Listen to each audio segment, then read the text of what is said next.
কেউ আপনাকে ঠকিয়েছে, এতে চিন্তার কোনো কিছু নেই। যে ঠকাবে সে নিজেও ঠকবে একদিন। গিয়েছিলাম তরমুজ কিনতে, দেখেন না কি অবস্থা। আসলে তরমুজটা দেখে কিনে নিয়ে এসেছি অনেক ভালো দেখেই, আর বিশ্বস্ত লোকে দিয়েছে। বাড়িতে এনে দেখি এই অবস্থা। যাই হোক, আসসালামু আলাইকুম। কেমন আছেন আপনারা সবাই? আশা করি বরাবরের মতো ভালোই আছেন। সকালবেলাতে চলে এলাম ছাদে। সেটা সকাল বলতে 11টা বাজে। ছাদে উঠে দেখি অনেক পাতা পড়েছে ছাদের উপরে। ছাদে পাতা পড়েছে, মানে পাতা পড়া সেই দেখেন গাছের কি অবস্থা। আসলে আল্লাহর কি রহমত যে কিভাবে পাতাগুলো ঝরাই দেয়, আবার কিভাবে কুশি পাতা জ্বালিয়েছে কিভাবে। আল্লাহ তাআলার অনেক রহমত। ছাদে উঠে দেখি গাছে ফুল ধরেছে। ফুলগুলো আসলে অনেক সুন্দর, তাই একটু ভিডিও করলাম। আমার কাছে আসলে ভালোই লাগছে, যেমন টাটকা রোদ তেমন ফুলগুলো অনেক সুন্দর লাগছে। কিন্তু রোদের মধ্যে থাকা যাচ্ছিল না, মানে অনেক চড়া রোদ পড়েছে। রোদ দেখে আমার অনেক ভয় করে, আমি রোদে কম বের হই, কারণ আমি এমনিতেই কালো মানুষ, যদি আরও কালো হয়ে যাই। আসলে তা না, আসলে মজা করলাম।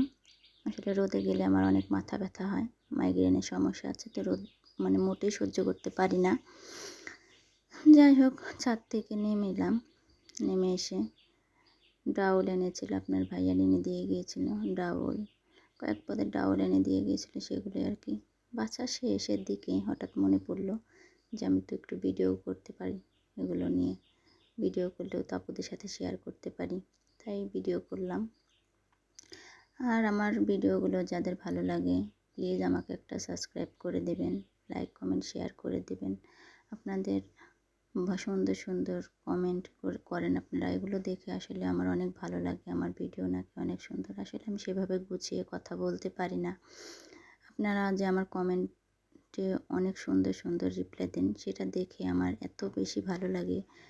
ভাবি যে না, ভিডিও ছেড়ে দেব, আসলেও কেউ দেখে না। এখন দেখি না, আসলে মাঝে মাঝে কমেন্টগুলো পড়লে অনেক ভালো লাগে। যাই হোক, আমি ব্যবসায়িক কাজকর্ম আপনাদের সাথে শেয়ার করতে পারছি না, চেষ্টা করব ব্যবসায়িক কাজকর্ম নিয়ে আর কি করার জন্য।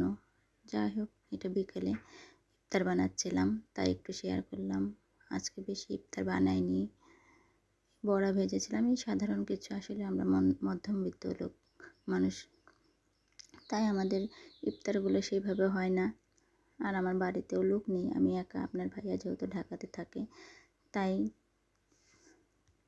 এই বড়া ভাজতে ভাজতে শেষ প্রান্তে চলে এসেছি।